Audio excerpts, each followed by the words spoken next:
प्रमाण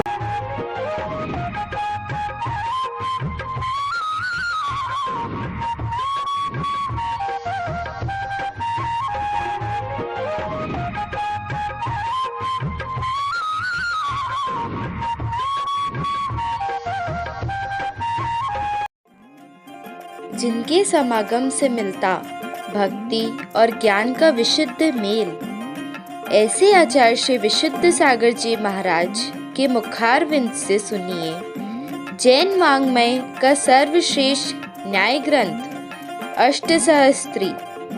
इस कार्यक्रम प्रसारण में सहयोगी हैं अनुराग सिहोरा, वैभव जैन बड़ा मलहरा, रोशन जैन बड़ा मलहरा, साहिल जैन टीकमगढ़, भाविका जैन भिलाई। प्रमाणम नास्ति थी प्रमाण साध्यधुना प्रमाण संकर्ष के समान निर्विकल्प में प्रमाणम, संकर्ष के समान निर्विकल्प दर्शन भी प्रमाण है। नास्ति सन्निकर्ष के समान निर्विकल्प प्रमाण है, ऐसा बुद्ध कह रहा था। उसको नास्ति करके प्रासा अधुना, अब यहाँ पर जो है तर्क प्रमाण साधनती, तर्क प्रमाण को सिद्ध कर रहे हैं। जो तर्क प्रमाण है वो भी सिद्ध है। बिना तर्क प्रमाण के अनुमान की सिद्धि नहीं हो सकती। बिना तर्क प्रमाण के अनुमान की सिद्धि नहीं हो सकती है। हो गया काम यार।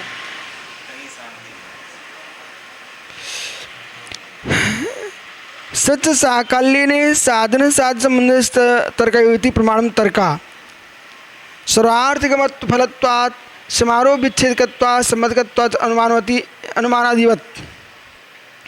सच साकाल्यने साध्य साधन संबंध तर्कयोति प्रमाणम, ये बहुत सुंदर परिभाषा प्रमाण की तर्क की है। जो आपने उपलम्बानुपलम्बम व्याप्ति ज्ञान मुहा, जो आपने परिभाषा परीक्षा मुख में पढ़ी है, अब यहाँ पर उसको उसी प्रकार समझा रहे हैं। जो साकल्य ने संपूर्ण रूप से साध्य साधन संबंध, साध्य और साधन के संबंध को स्थापित करता है। साध्य और साधन, साध्य साधन, व्याप्य व्याप्ति, व्याप्ति व्याप्य, जो व्याप्ति को सिद्ध कर रहा है। और व्याप्ति क्या है? व्याप्ति अंत मुआ है, अविनाभाव तो है, लेकिन वो व्याप्ति है क्या? तो उपलम्बानुपलम्ब, उपलम्बानुपलम्ब, ये विषय पकड़ो। उपलम्बानुपलम्ब क्या? प्रत्यक्ष परोक्ष नहीं के ना। अब देखना, उपलम्बानुपलम्ब जो प्राप्त है और अप्राप्त है, सामने है, प्रत्यक्ष है और परोक्ष है, इन दो के बीच का जो निर्णय करा रहा है वो क्या है? वो व्याप्ति है। ऐसे व्याप्ति का नाम तर्क है। व्याप्ति के ज्ञान को तर्क कहते हैं। अब व्याप्ति के ज्ञान को तर्क कहते हैं। यथार्थ में निर्णय कौन कर रहा है? व्याप्ति। निर्णय कौन करा रहा है? व्याप्ति। अरे व्याप्ति कौन सी वस्तु है? वो भी ज्ञान है, ज्ञान। व्याप्ति क्या है? व्याप्ति क्या है? हम ये देख लेते हैं, साधन साधन साध्य, साधन साध्य को देख रहे हैं, वस्तु को देख रहे हैं। इस साधन और साध्य तो वस्तु है। साधन साध्य का निर्णय कौन कर रहा है? साधन साध्य का निर्णय कौन कर रहा है? ज्ञान। ऐसे ज्ञान का नाम तर्क है। उस ज्ञान का नाम तर्क है। सही है? जो व्याप्ति को जान रहा है, जो व्याप्ति को जान रहा है, वो कौन जान रहा है? ज्ञान। उस ज्ञान का ही नाम तर्क है। अब आइए अपने सरल करो इसको। साध्य साधन, उपलम्ब अनुपलम्ब। उपलम्ब मतलब अनुपलम्ब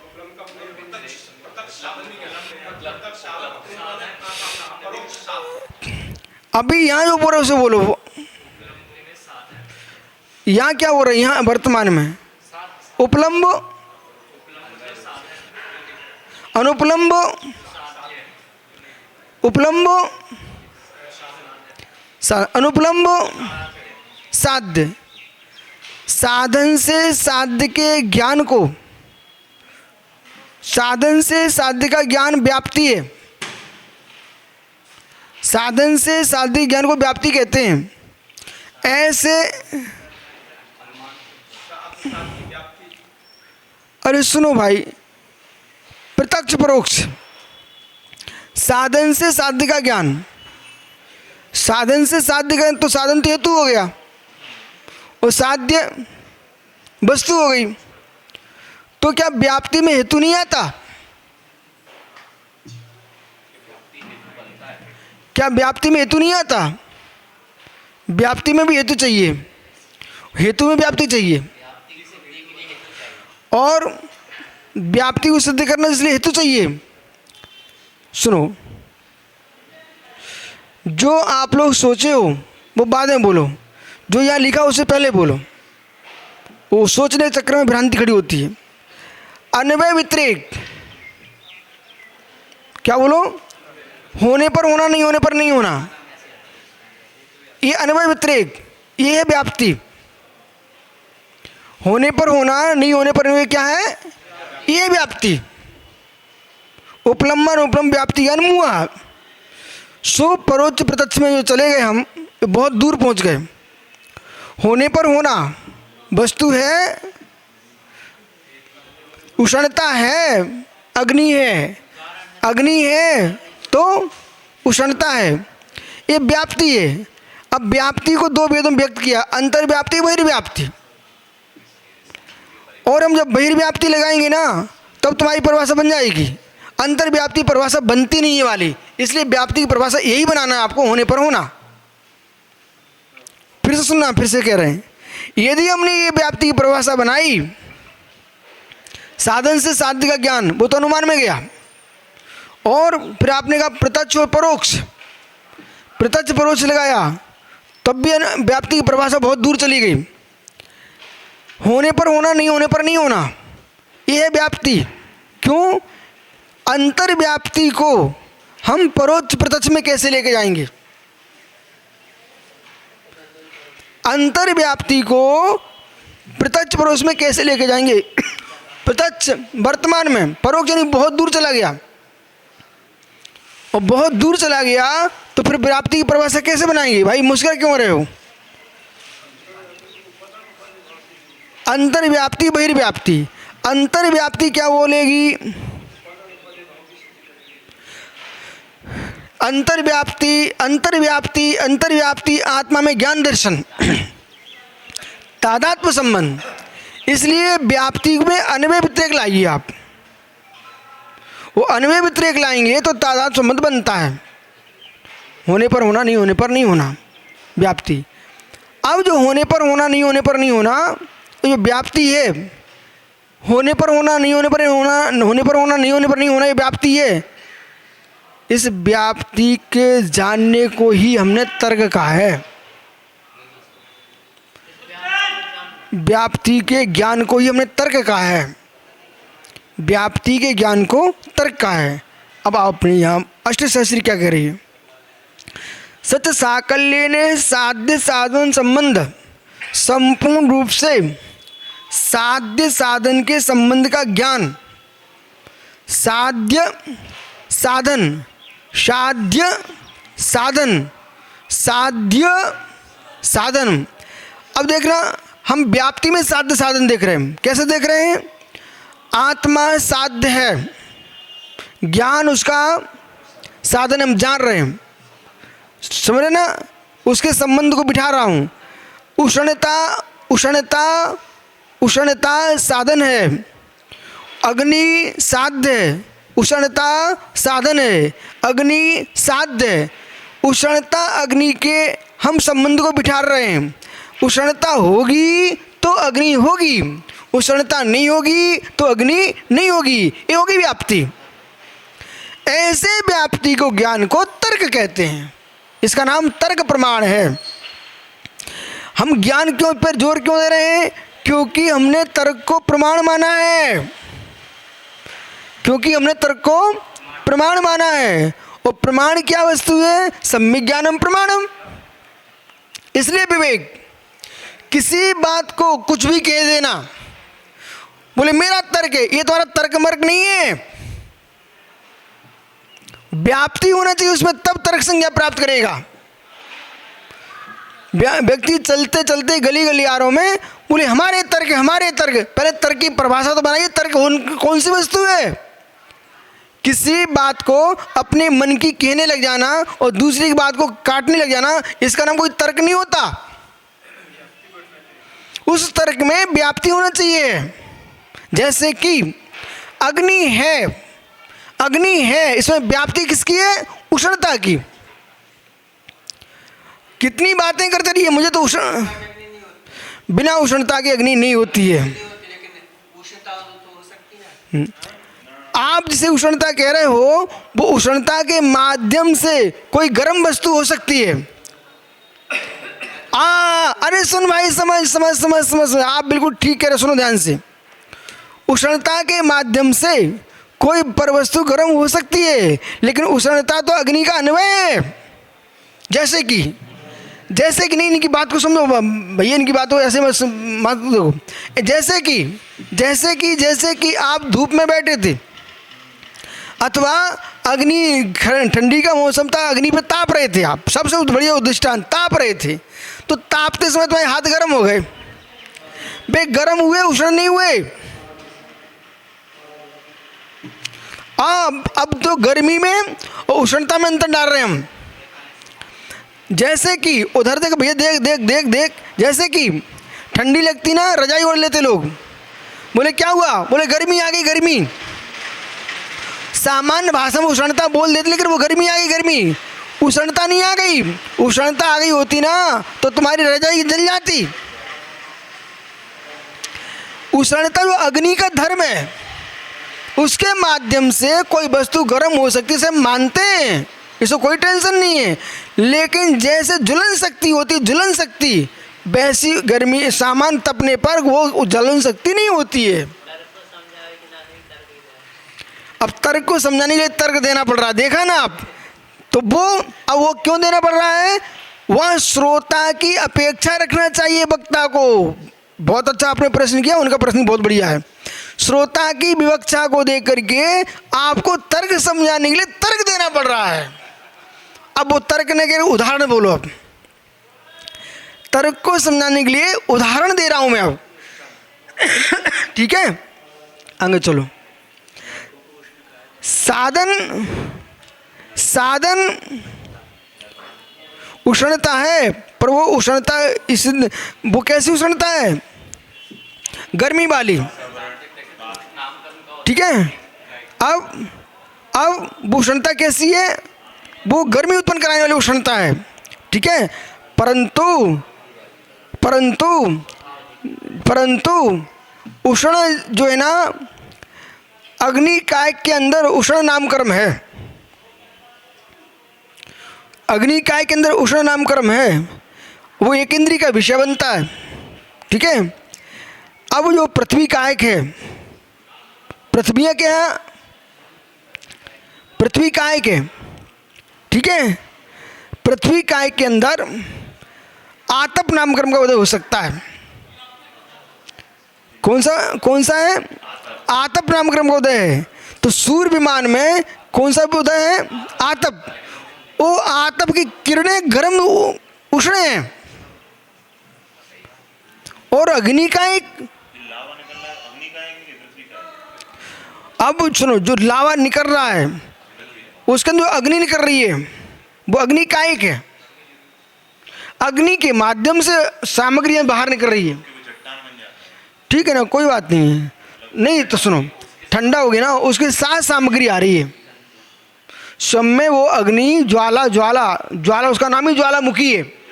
तो ज्वाला का अर्थ होता है अग्नि, नाम माला में ज्वाला का नाम अग्नि है, ठीक है। हुतासन ज्वालामुखी, उसका नाम ही ज्वालामुखी। तो ज्वालामुखी जो है ना वो तो अग्नि है, लेकिन उसके अंदर जो सामग्री आ रही है वो अलग वस्तु है, वो पृथ्वी का है, पृथ्वी काय की भी है उसके अंदर।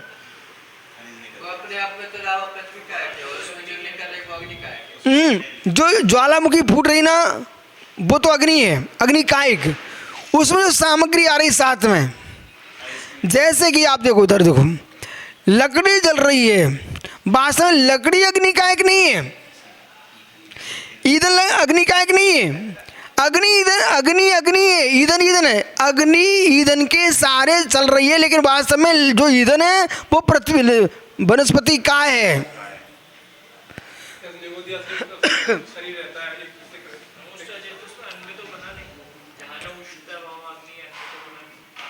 क्या? किसने नहीं बनाया?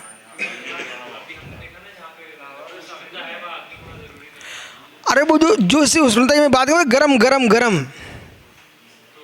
परंतु जो गरम भी हुआ है वो कहीं ना कहीं अग्नि के माध्यम से हुआ है।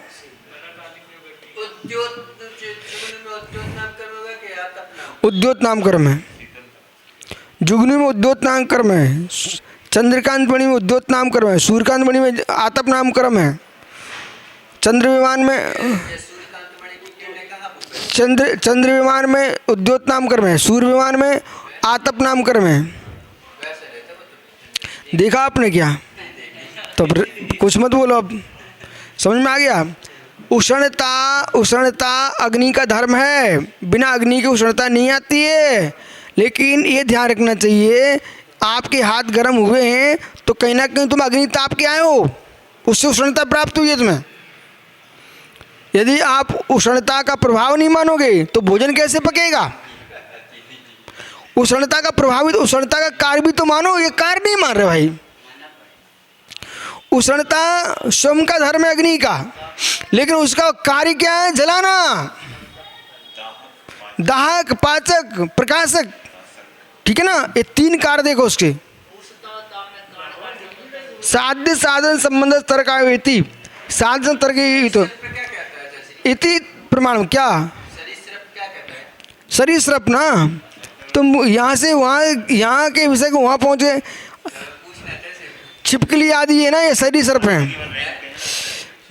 जो ये आपके है ना, ये छिपकली वगैरह वगैरह, ये सब सरीसृप हैं। गोया, ये सरीसृप हैं।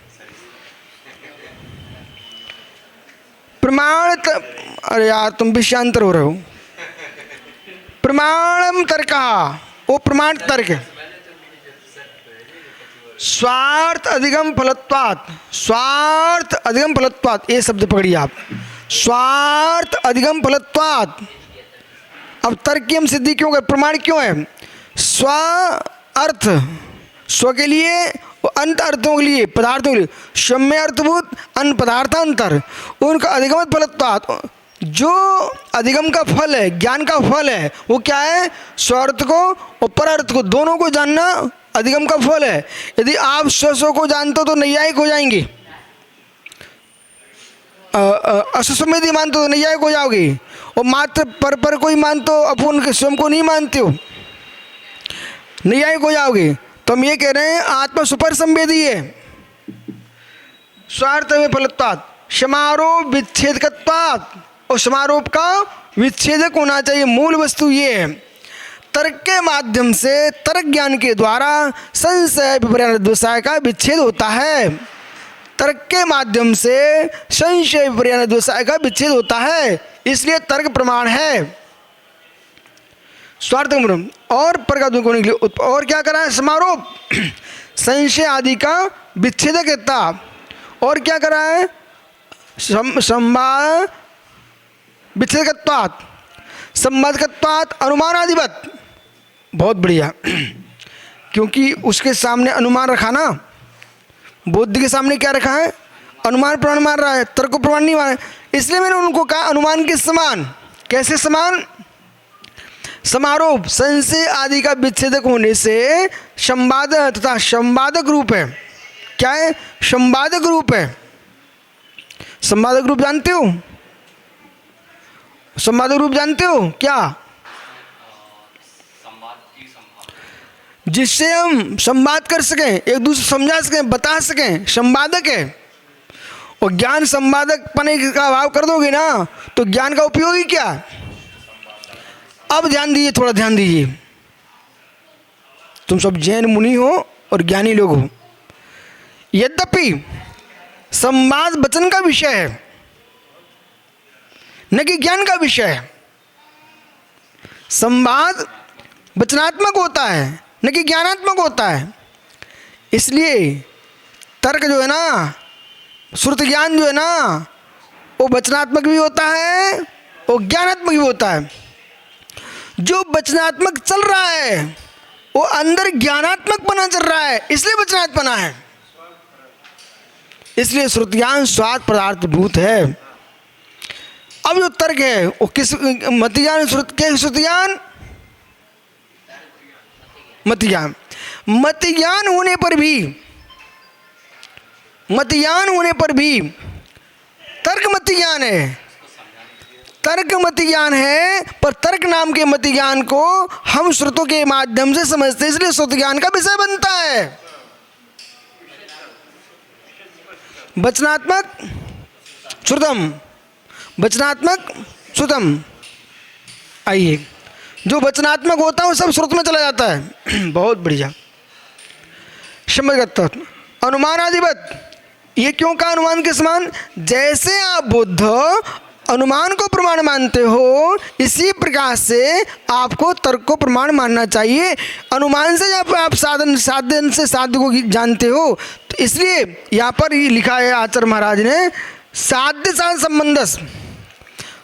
अब अंतर समझ दोनों में साध्य साधन लिखा, अंतर क्या हुआ? फिर अंतर ये हुआ, वहाँ साध्य साधन से साध्य को जानते हैं, इस साध्य साधन का संबंध जोड़ता है। तर्क क्या कर रहा है? साध्य साधन का संबंध जोड़ता है। बहुत बढ़िया, कितना गजब का विषय लिखा है। संबंध जोड़ता है। बिना संबंध, बिना तर्क ज्ञान के आपका अनुमान नहीं बन सकता। इसलिए हमने आपको मधुबन में कहा था, शिखर जी में, कि अनुमान में भी व्याप्ति सामने आती है।